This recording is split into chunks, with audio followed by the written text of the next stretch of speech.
Howdy everyone, it's me once again, the one and only Killer Dan.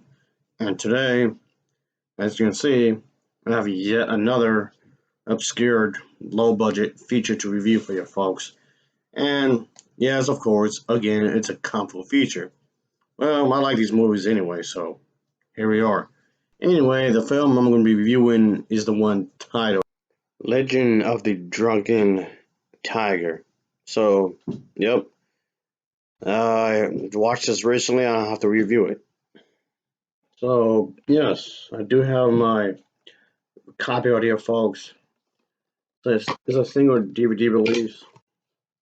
So here you are. Yeah, the movie. Yeah, this is the English dubbed version I'm talking about. And yeah, this film did have more than one release, of course. And this is the version I'm talking about. And like I said, I just got to watching this, so I just figured I'll just give this a quick review, of course. Yeah, and there's this logo of this one company that's been printed here. I'm not sure if that's a studio that made this movie, funded, or at the very least, maybe helped to release it somehow, I guess. So I did try to do some digging when it comes to this studio. And from what I can gather, it's supposed to be this stock company. I'm not sure if it's still around, but apparently the company has been around for about 30 years, something like that, and it's obviously some sort of Asian company and whatnot. And from what I can see is that apparently it's also located in San Francisco, somewhere in the south of San Francisco, I guess. So that's not a whole lot I can find about it, really. So yeah, it's obviously a business kind of a thing, of course. So there's that, and yeah, and it seems like it would release these types of movies or something. A company like this immediately came to mind because they've been around since 2002, and the movies that they released, they didn't personally make them, but they usually lead all these public domain movies that they bought and released it themselves. Yeah, it just seemed most likely this company did at least existed for a little while, I guess. So looking upon further is that from what I can see, even from the back, is probably is located in San Francisco, somewhere in South San Francisco, and maybe had some sources, some connection to some company in Hong Kong somewhere. Well, whatever the case is, folks, I still have a movie to review, so here we are. I'm pretty much stuck with this English dub version because I couldn't, for the life of me, find the actual version. I'm just living with the American dubbed one. But I can say the cover's pretty cool though. I like the cover. So, but yeah, here we are.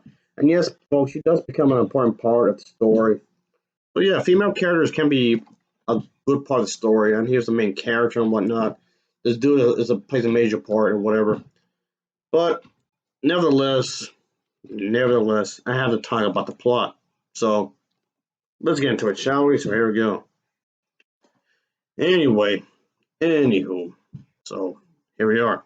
But yeah, this is another period piece because the movie takes place in the year 1898, where there is this government.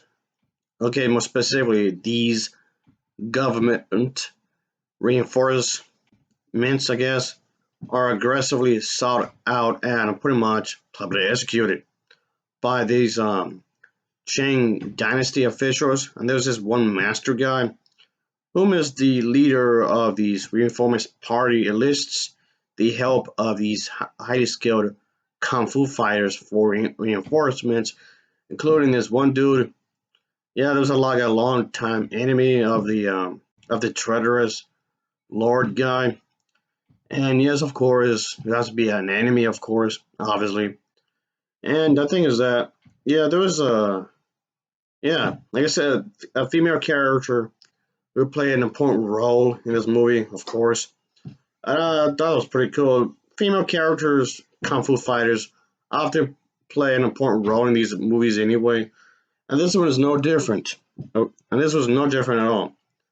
And there was one female character that dresses up as a dude, but it's not doesn't joke.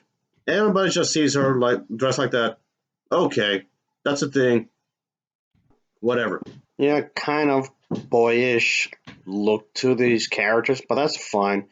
And no, they're not condemning anything girly either. Because there are female characters in this movie that do dress up, all womanly and whatnot. So yeah, and that's how it should be. No one should make a big deal of that. That's just how she likes to dress up. Let it be. Let that be. Who cares? But yeah, not to be confused with Jackie Chan's film, which has yes a very similar sounding name, which if I remember correctly, is actually part of a series of films. I believe that was maybe three of them. I think, if my memory serves me correctly. Yeah, I'm not exactly the biggest fan of Jackie Chan. I just thought I'll throw that out there, folks, so nobody else would get confused about it. So yes, this movie it's its own thing. It has nothing to do with Jackie Chan in any shape or form. So I just thought I will point that out. So yeah, one thing I would definitely say that was kind of odd about this movie is that it suddenly switches to like a World War. No, that's not the right way to say it. It's like it suddenly becomes like a military kind of a thing. But yeah, with the military generals, use cannons and whatnot, guns or whatever. Yeah, that seems like it's suddenly become that suddenly is introduced in the movie. So it does come out of nowhere. There's like European inspired characters in this movie all of a sudden. So we get like a mixed race cast here, kind of a thing. Well, it's okay. It's kind of interesting. Which I mean, it's pretty cool, of course. Yeah. As mentioned earlier, folks, yeah, there's more than one version of this film that was released over the years, just so you know. So, yeah, you may potentially come across any of these, but the version I'm talking about is this one, of course, like I was saying earlier. But on the back right here, folks, supposed to be a part of a series of collection of kung fu movies like these other two right here. I don't think they're connected by the film. They're just a collection of DVDs by this set, I guess, whatever. And from what I can gather, is that the company that did make this movie, at least this one specific I'm talking about, is unfortunately shutting down if it hasn't already. And they're known for making these types of movies, which is unfortunate in some ways, because I thoroughly enjoyed this movie, despite the dubbing, of course. So if it's true, it sucks. Oh well. Yeah, even though the dubbing could have been better, but the dubbing was far from the worst, and the overall movie was pretty fast paced. But I am a little confused here because it was said it was released in 1990, but then 1992, and then also in 1999, apparently. What the hell? I guess you can say it has something to do with the copyright for the American version, I guess. I do like the fact that the costumes that they wore match the time period in which the story is supposed to take place in. I like the fact that the fight scenes took place in various areas. Makes them exciting because you don't know where they're going to end up being, or where, or even how. And then yeah, quite enjoyable, I guess. I was not bored. Anyway, I'll give at least this version of the film a no overall rating of a 7.2 out of 10. It's a 7.2 out of 10 for me. And as always, thanks for watching, and take care. Until next time, see ya. Oh yeah, later.